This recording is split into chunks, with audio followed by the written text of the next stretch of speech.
Welcome to Satsang. Let's begin with a few minutes of just sitting quietly in meditation together.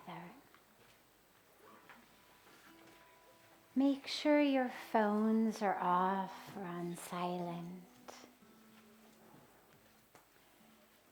And find a position that you can sit in without moving for the next 5 or 7 minutes.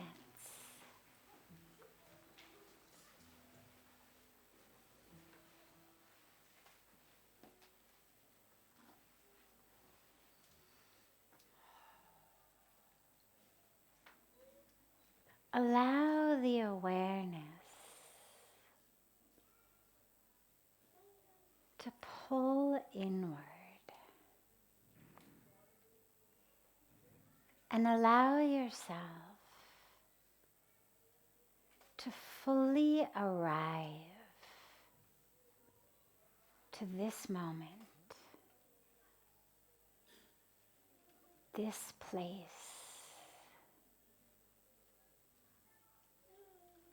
this breath. The body's here, but is all of you here?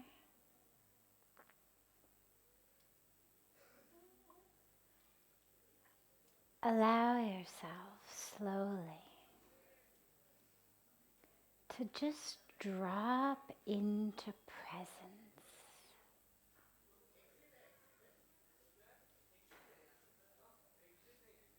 This very moment.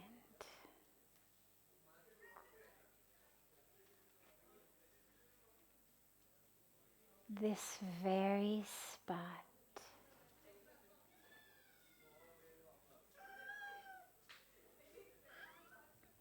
This very inhalation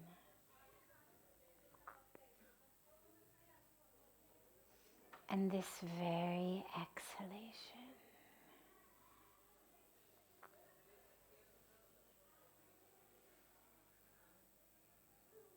Allow yourself to really arrive. Find your mind wherever it may be, in some far off corner of the world, in some moment of your past,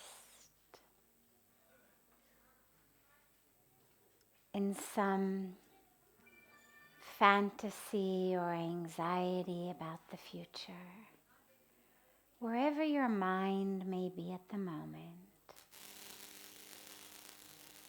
just find it and bring it back.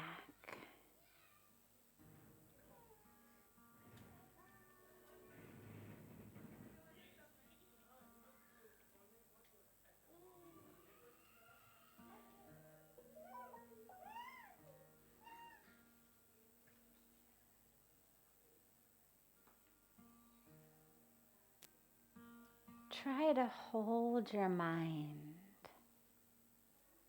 in this breath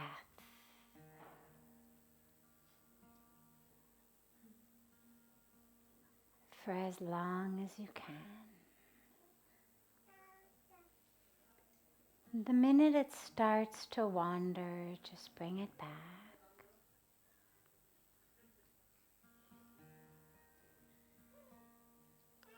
See how closely woven together your awareness and your breath can be.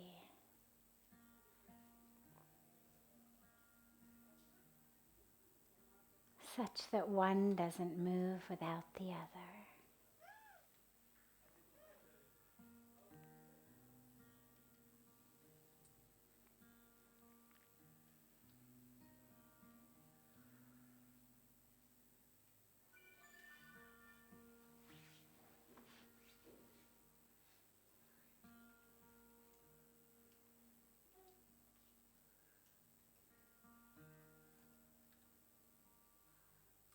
there will continue to be sensations coming at you from the outer world. A sound, a smell, someone next to you rubbing up against you, a random stray thought. Don't allow your awareness to get dragged off by these.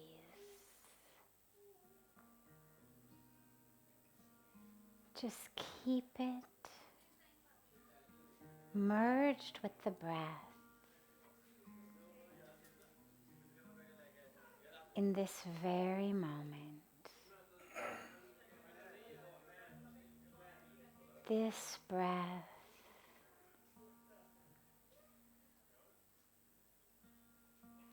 this place, this beat of the heart.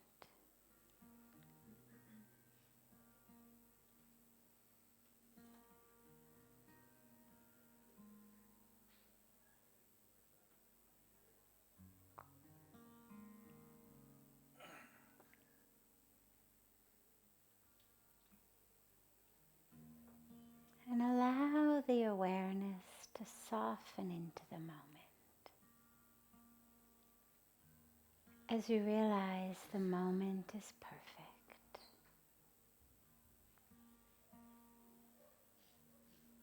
Right here,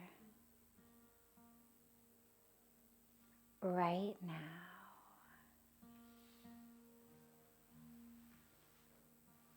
This breath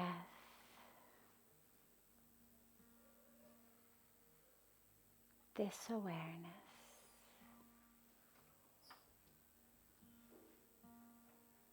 this place,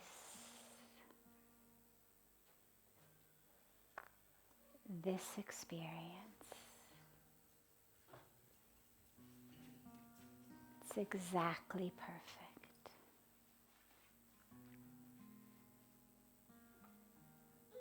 And allow yourself to soften and let go into the perfection of the moment.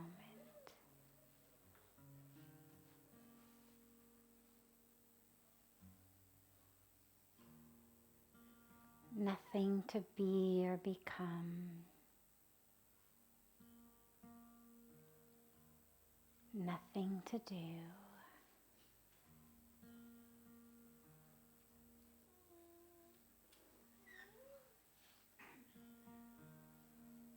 Just to allow.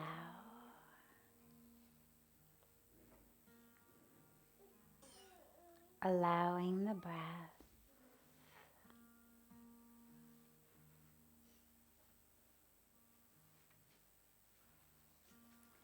and allowing the awareness.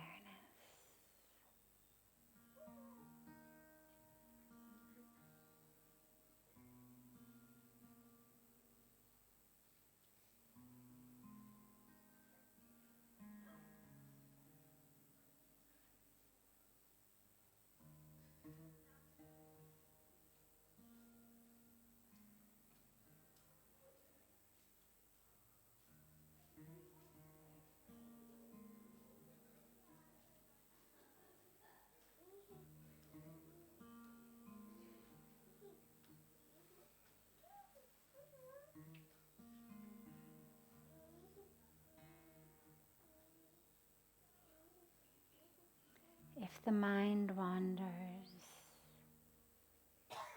just bring it back to the breath.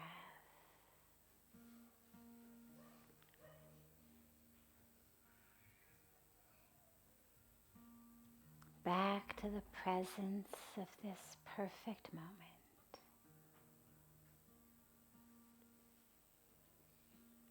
Where it's enough just to be aware.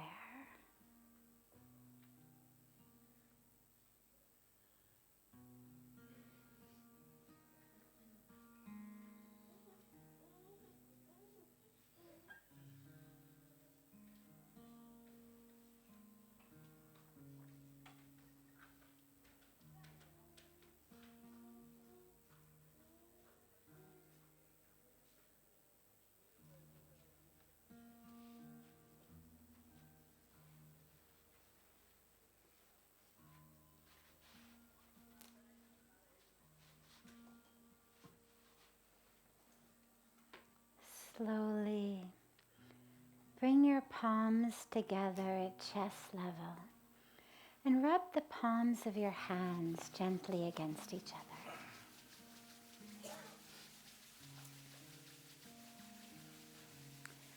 Press your palms into your closed eyes.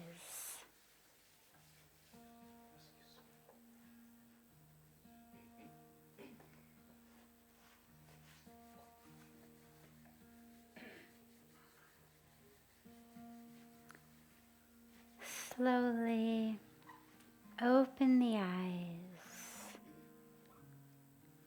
and lower the hands.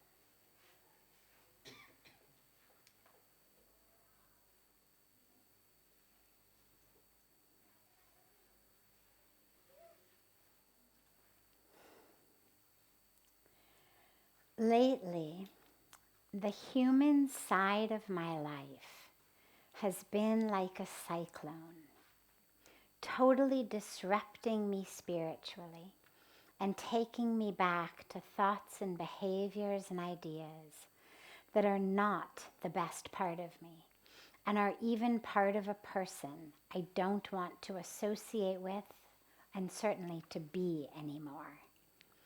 It's like a wave of other people's voices and actions that are washing over me and leading me astray. I know I need to do more sadhana to make God even more the center of my life than ever before. But how? There are so many more of them than there is of me.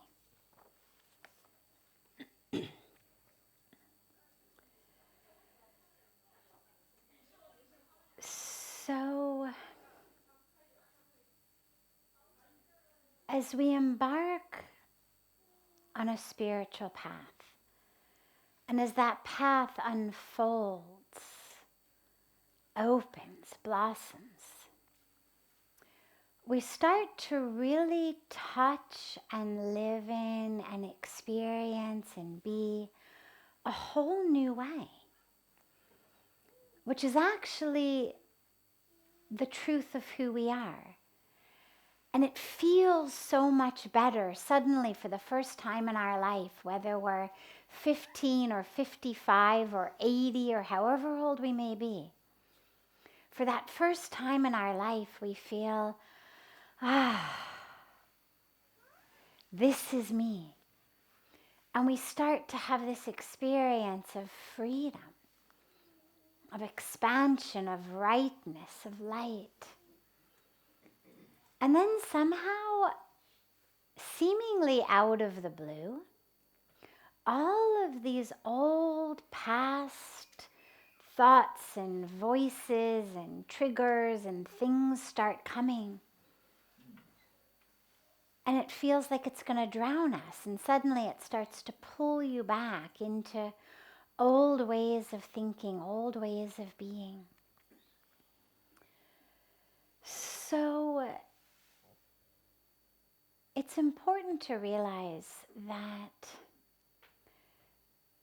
there's no them and us.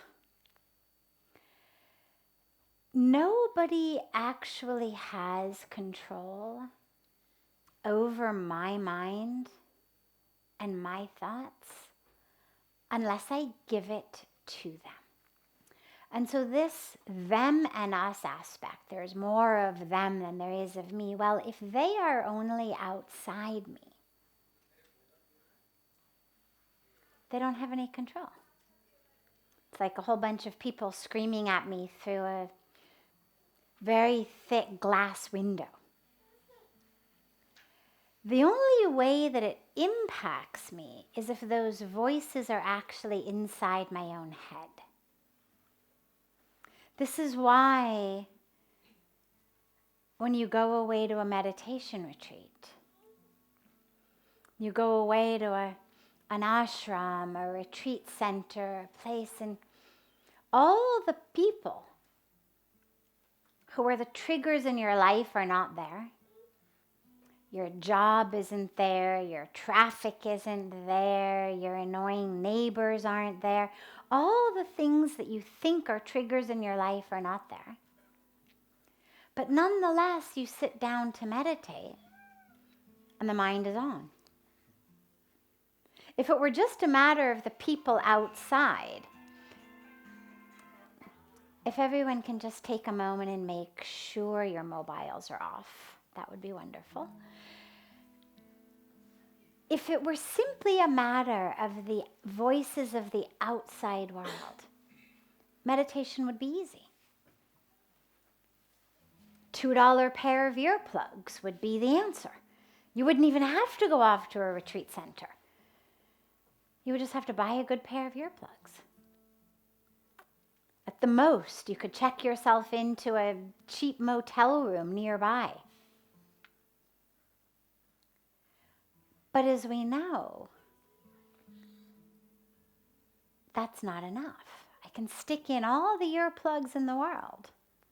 Could buy not even the $2 kind. I could buy myself a $2,000 special pair of earplugs. And it still wouldn't make me meditate. Because the voices that are disrupting me are actually inside me. So yes, of course, we have to close the outer world. We close our eyes. We try to create as much silence around us as humanly possible. But that's only the very, very, very beginning. It's the small outer layer. If that were the case, everyone living in places like Maine would be enlightened. Right? Everybody living in places where there's very few people, where there's almost no noise at all, they'd be enlightened. But that's not the case, because the noises are inside of us. And so if you find yourself troubled, as this questioner is, by the wave of all of the thoughts and ideas and behaviors and all of this, it's not coming from outside, it's coming from inside. So then it's not a matter of them and me. It's a matter of me. All me. Just true me and not true me. And that's the important distinction, is how can I, in the midst of thoughts that I know are not helpful, ideas I know aren't helpful, how can I keep going back to the true me? Well, it's the same as when we meditate. You know, the practice of meditation has two different benefits. I mean, it's got 1,000 benefits, but they fall into two camps. One is the actual experience of meditation, that actual gift of the awareness of the self. But the other is simply a practice. Through my meditative practice of bringing my mind back, because when I meditate, whether I'm meditating on my breath, or I'm meditating on a mantra, or I'm meditating on a prayer or an image or a candle, whatever it may be, my mind's going to wander. Then I bring it back. And whether it wanders 5 times a second or once every 5 minutes, either way, eventually the mind wanders. And I just bring it back. And then I get another stretch, and whether it's a fifth of a second or 5 minutes or 10 minutes or however long I may get continually without a wandering mind, it then wanders again, and I bring it back. And the practice of that actually gives me a habit for my life.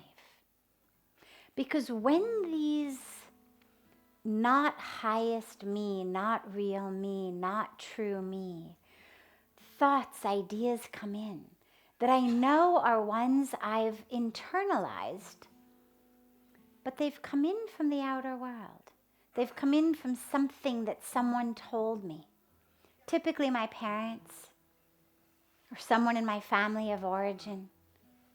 Something typically during the first 7 to 12 years of my life. It's gone in. I've internalized it.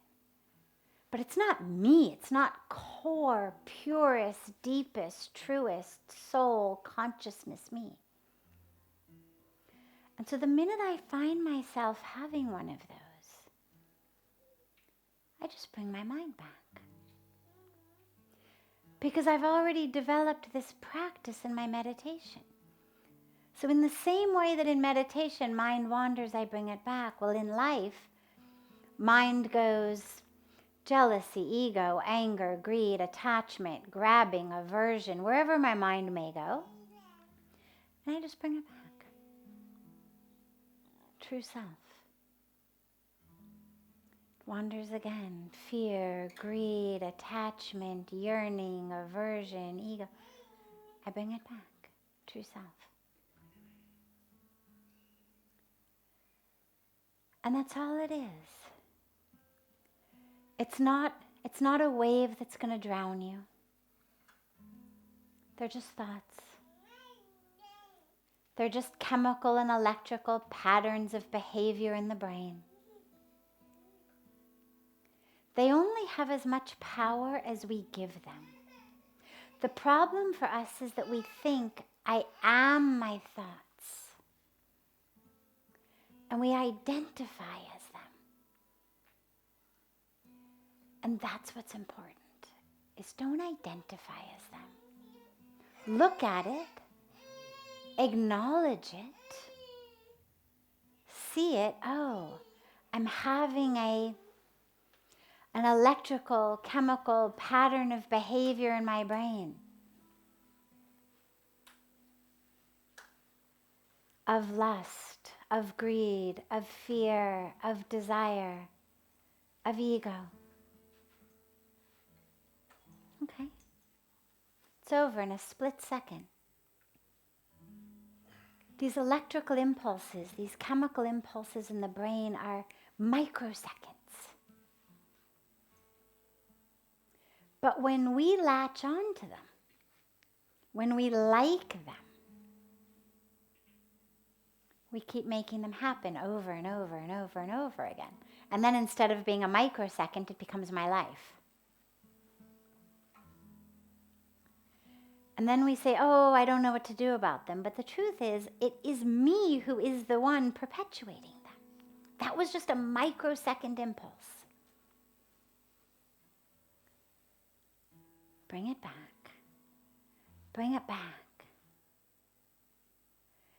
And if you find that it keeps happening, ask yourself, why do I like this so much? What is the part of me, the unexamined part of me, that still is so enthralled with the drama of myself, that still is so enthralled with creating these thoughts, creating my internal drama? What is it about silence and stillness that scares me so much? A lot of us, even when you embark on a spiritual path, we hold on to these addictions to drama. It just, instead of becoming the drama of me and the guy next door, Does he like me? Did he look at me? Was that a smile? Is he bringing me flowers? Should I call him? Should I not call him? Instead of that drama, it becomes the drama of me in my mind. Oh, I had a thought of lust. Oh my God, I wonder what that means. Oh, there's greed. Oh my God, what am I going to do? It's just a different stage, same drama.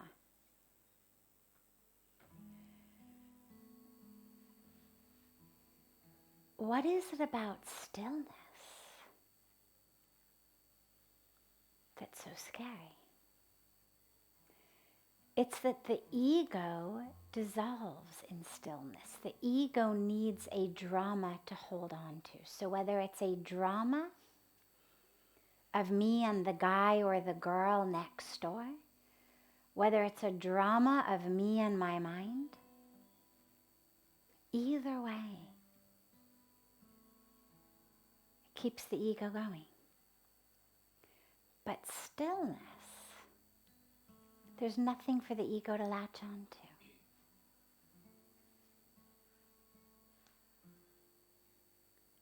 And so just keep bringing yourself back. And the ego's going to fight it tooth and nail. It'll keep trying to get you into some kind of drama. But don't let it. We've done it for so many years.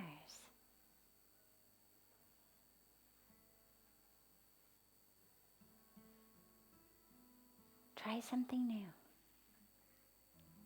Give yourself that opportunity to really experience. And look, if you don't like it, you can always go back. It's not like the ego is going to forget how to create a drama. If you decide stillness and spaciousness, awareness, truth, that capital T truth, if that's not for you, no problem. We're not the spiritual police who say, you must live like this. We're all here because we want to be here, because we know. I've done everything else.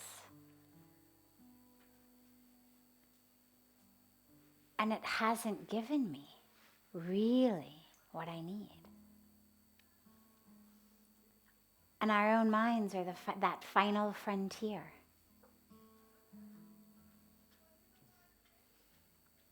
But don't worry, if you don't like it, you can always go back to creating drama. But at least give yourself that opportunity to experience it. So when this impressions of the past come up, just bring the mind back. Just bring it back. It's like when you're on an airplane and you're reading or you're meditating or maybe even you're watching a movie or you're sleeping, whatever you're doing on the airplane, and suddenly there's turbulence. Well, there's two ways to deal with that. One way is, we all feel it. You all have that moment of being pulled out of whatever you're doing. The plane shakes. But then you have a choice. Either you realize, oh, turbulence, and you go back to your book, your meditation, your sleep, your movie. Or you go, oh my God, I could die. This plane is really bumpy. I wonder if it's ever been this bumpy before. I wonder if this means we're going to die. Oh my God. And you could go into that drama. Either way.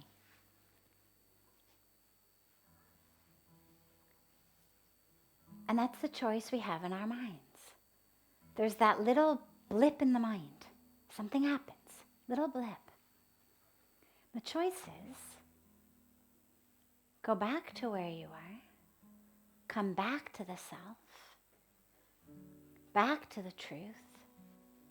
Back to pure awareness. Back to the breath.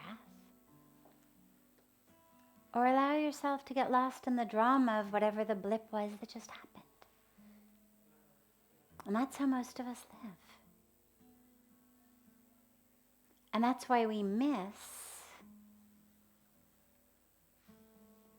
actually having the experience we're supposed to have. So just keep coming back. Keep coming back. And eventually they'll stop shaking you. You won't even notice them anymore. You'll be like one of those people who can sleep through all the turbulence in the world.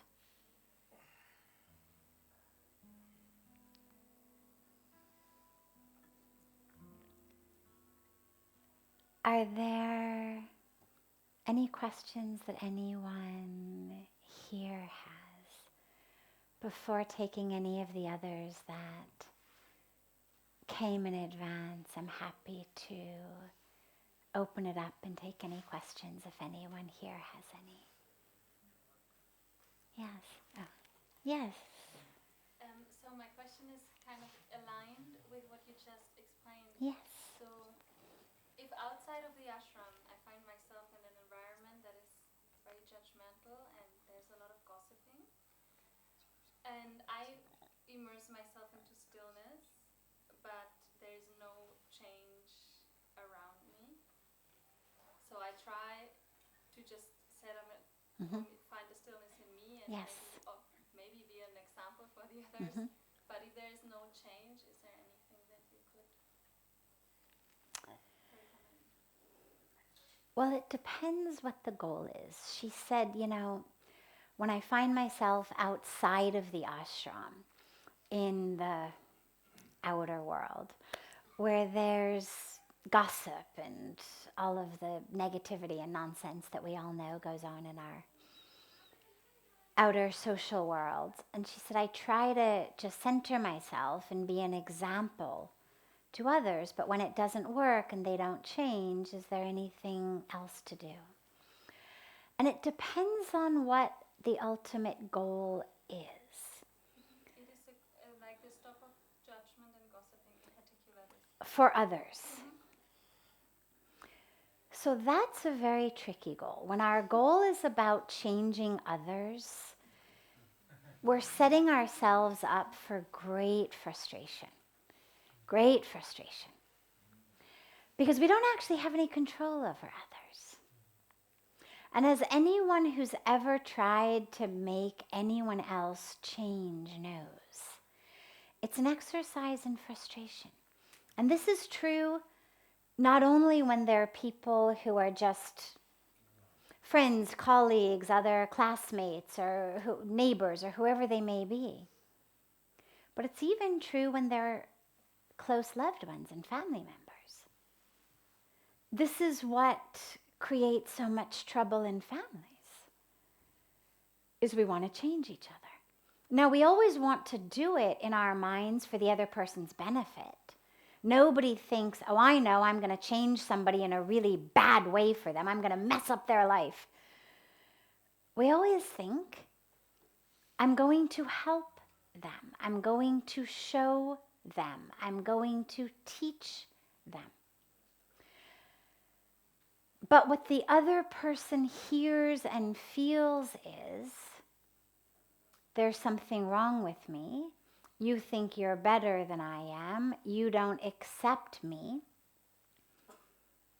And it almost never, ever, ever works. And this is true in marriages. It's true with husbands and wives, with parents and children. It's true on every relationship level.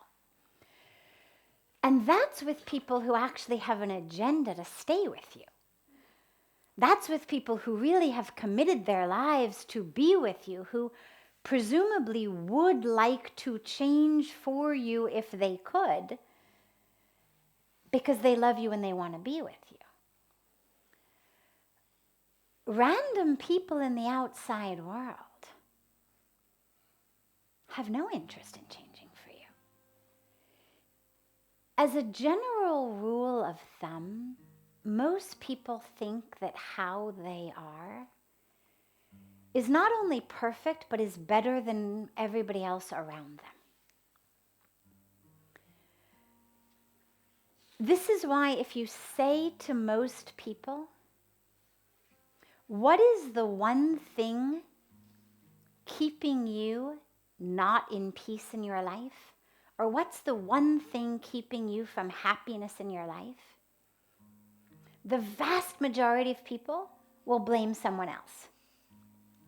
It's my husband, it's my wife, it's my mother-in-law. And it may not be them completely. It may be my husband works too much. Or he is too demanding. Or my mother-in-law this, or whatever it may be. But the vast overwhelming majority of people will point to something outside themselves. It may be their boss. It could be the weather. But to almost everyone, they are perfect. This is why when we have fights, have you ever heard of someone in a fight say, "For God's sakes, tell me how I can improve and be a better person, would you?" Nobody says that. People say, "For God's sakes, be a better person. For God's sakes, be like this, do that. Can't you see?" People don't say, "Come on, show me the light. Come on, help me get rid of this ego."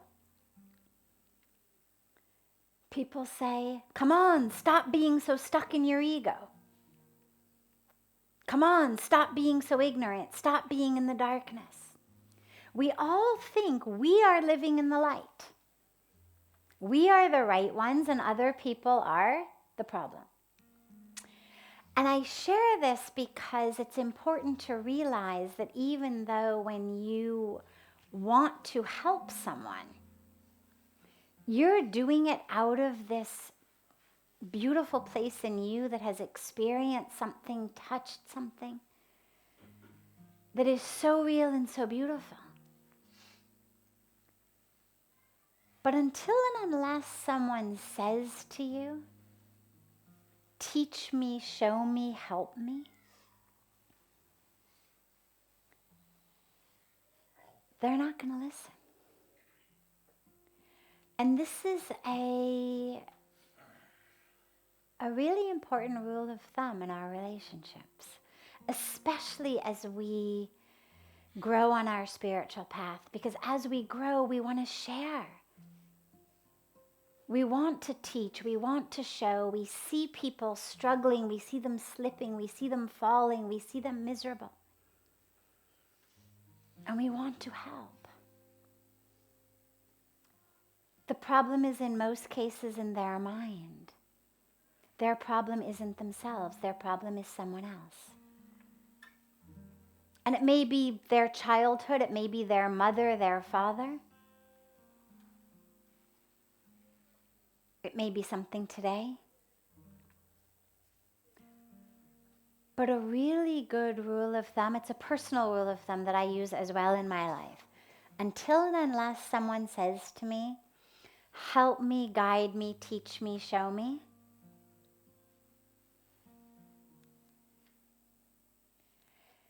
there's nothing to be gained from it. Because all it does is make people feel like you think you're better. You think there's something wrong with them. You are disapproving. So instead of that, don't worry. Don't worry about changing them. They'll change when their moment comes. But what you can be is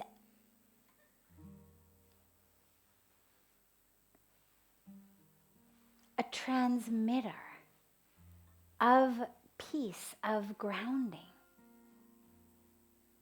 showing them an alternative. It's like sitting at a table with a bunch of people who are drinking alcohol and you're drinking apple juice. You don't have to say to them, "You know, that isn't very good for you, and I don't think you should do that." And simply making your own choice in and of itself creates a space into which others can look at their choices if they want to. And if they don't want to, that's also okay. Their own karmic path will unfold exactly as it's supposed to. And our only duty is to create that space for them, to have that experience, to have that awareness. Be a magnet.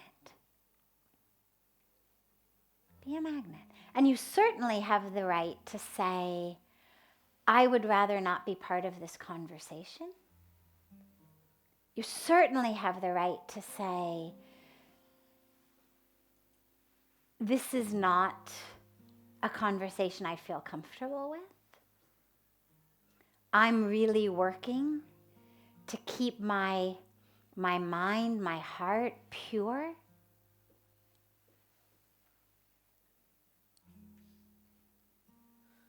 And not to take in untruths, negativity, toxicity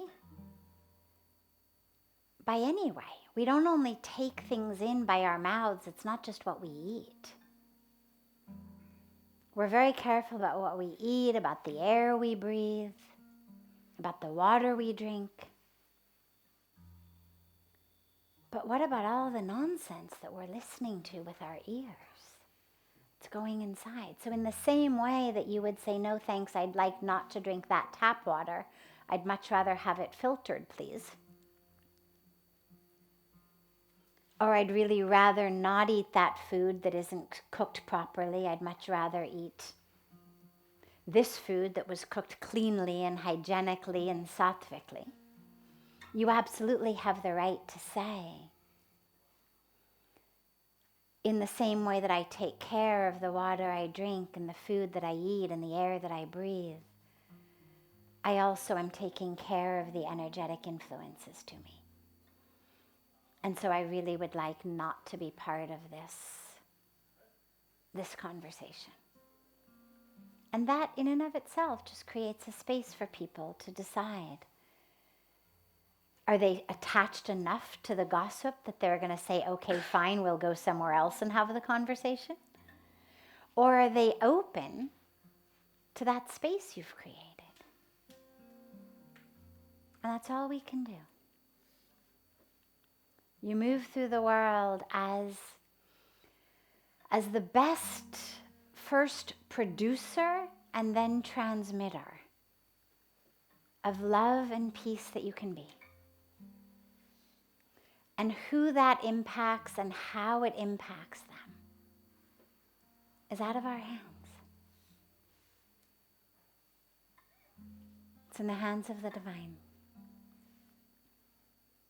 It's like the rain falls. Which trees are nourished in a way that they grow and blossom? Which aren't nourished? It's how nature works. Some trees are going to thrive in it, some won't thrive. There will be people who will come up to you afterwards and say, God, that was so beautiful what you said. I really appreciated it. It touched me. Thank you so much. It gave me the courage. And there will be people who will say, oh, God, look at how high and mighty she thinks she is.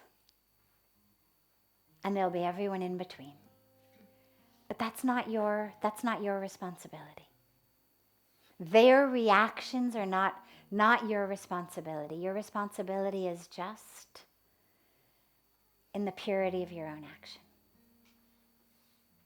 Take care of your heart, your mind, your truth, your energy. And have faith. The world will take care of its repercussions. Yeah, one and then two. Just take one and then two. Yes. Question haunting me is, God resides in everyone. Yes. So why a God is killing himself in the form of a terrorist? So God resides in everyone. So why is God killing himself in the form of terrorists, like those who blow themselves up?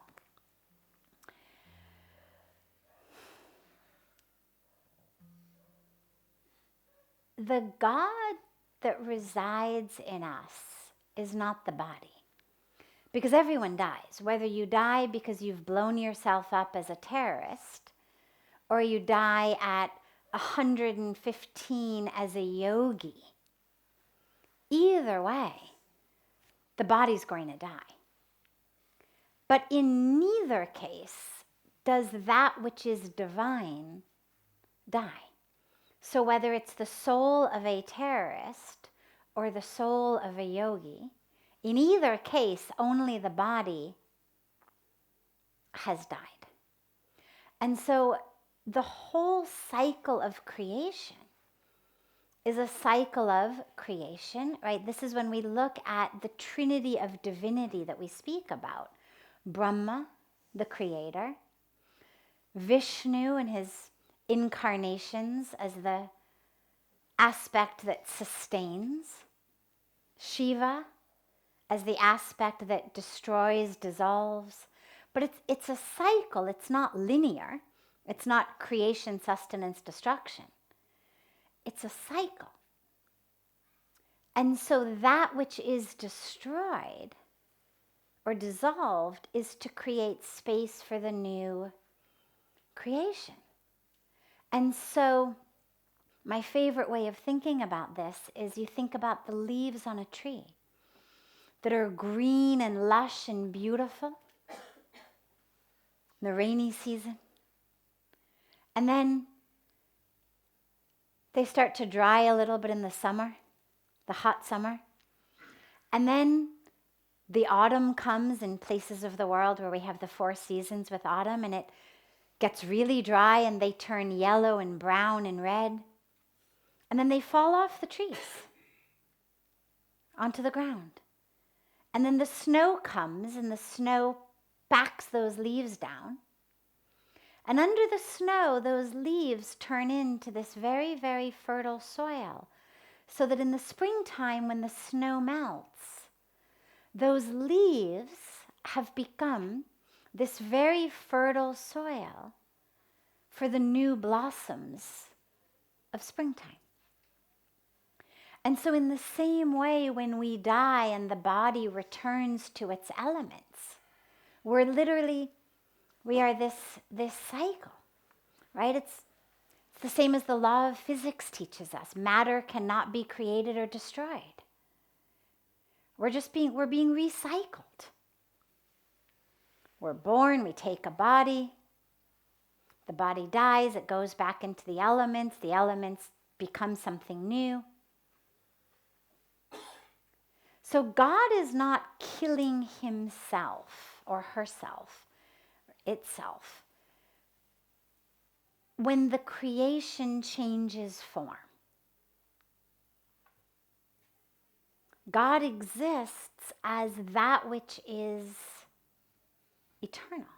So this is what Lord Krishna explains so beautifully in the Bhagavad Gita, especially in chapter 2, when he's talking about the nature of the soul. And he says, who you are, right? I mean, Arjuna is panicked. I'm going to die. I'm going to kill them. There's going to be death all over. And Bhagavan Krishna basically says, and who are you to think that you're really the taker of life? No. Who you are is never born, never dies. It's where he gives that famous teaching of the soul cannot be burned by fire, dried by the wind, cut by knives, wet by water. It's eternal. That's what's God in us. It's not that God is my fingernail and oh my God, I clipped my fingernails and I've, cut God in half.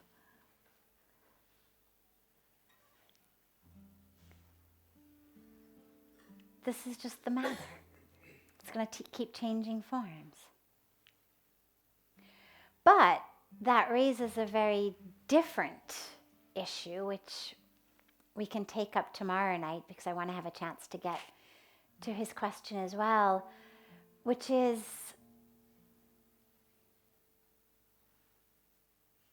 if there's God and God resides in all, why is there terrorism and hate and violence to begin with? But let's take that up tomorrow night, because that's another beautiful question. But it will be nicer to go into that, not in a short way, but in a beautiful way of actually looking at the creation and the goodness or the not so goodness of that. So we'll start with that tomorrow. And we'll conclude with yours tonight. Hari Om. I'm a Hindu. Wonderful. I was born in Pujya. Wonderful. My name is Amitabh. Wonderful. I'm working for South Korea. Wonderful. Always Buddha pulls me. What's the field of Nirvana? What is the? Field of Nirvana. The field of Nirvana. So, in different religious traditions, we have different words and concepts. We talk about moksha, liberation. We talk about nirvana. We talk about heaven.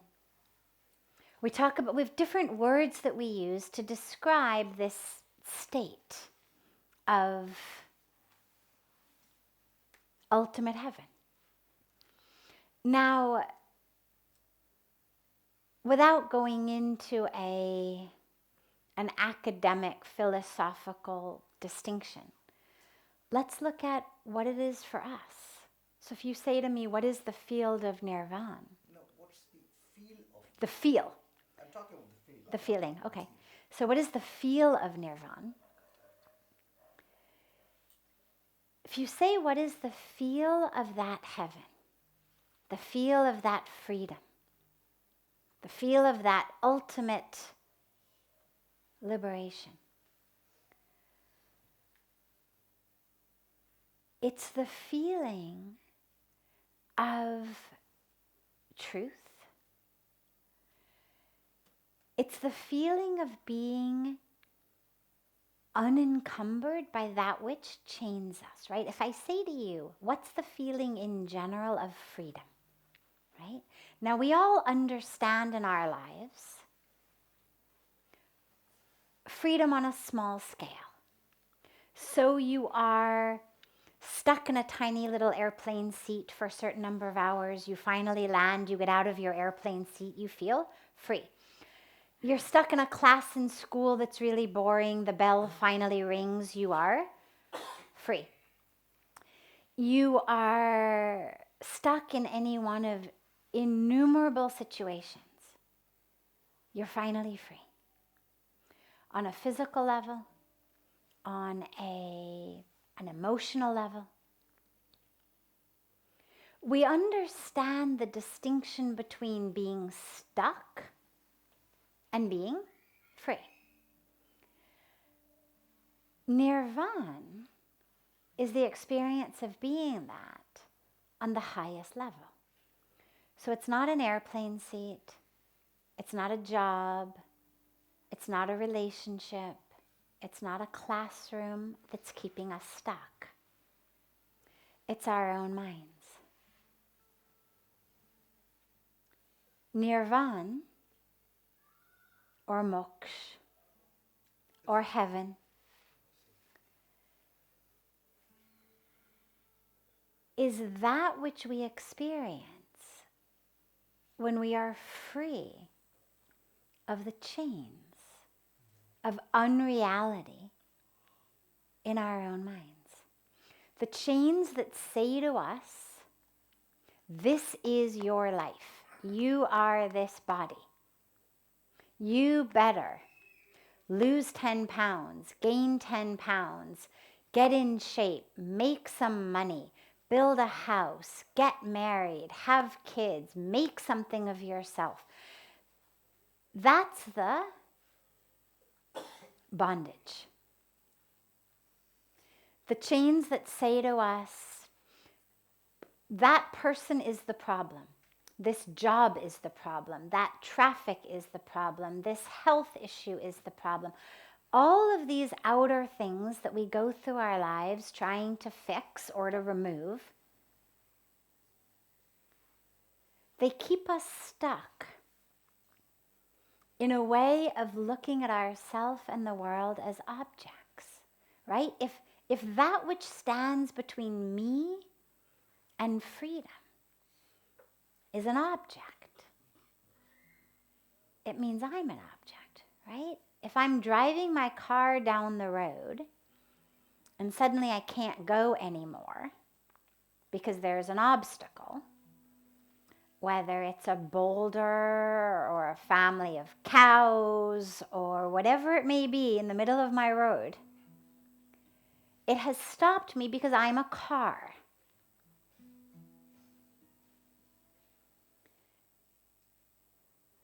In my job, if there is a colleague or a boss who is an obstacle keeping me from getting ahead, that's because I am identifying as I am this position, I am this employee, I am this role, I am this title. I'm an object. As long as there is an object, either animate or inanimate, a person or a rock or anything in between, that is stopping me, that is keeping me stuck, it means I am also an object. Because if I am not an object, no boulder or flock of cows or person could possibly stand between me and freedom. And so our freedom comes not by removing these obstacles, but by removing the thought process that tells me I am an object and therefore these objects are the obstacles. The only obstacle is my way of thinking.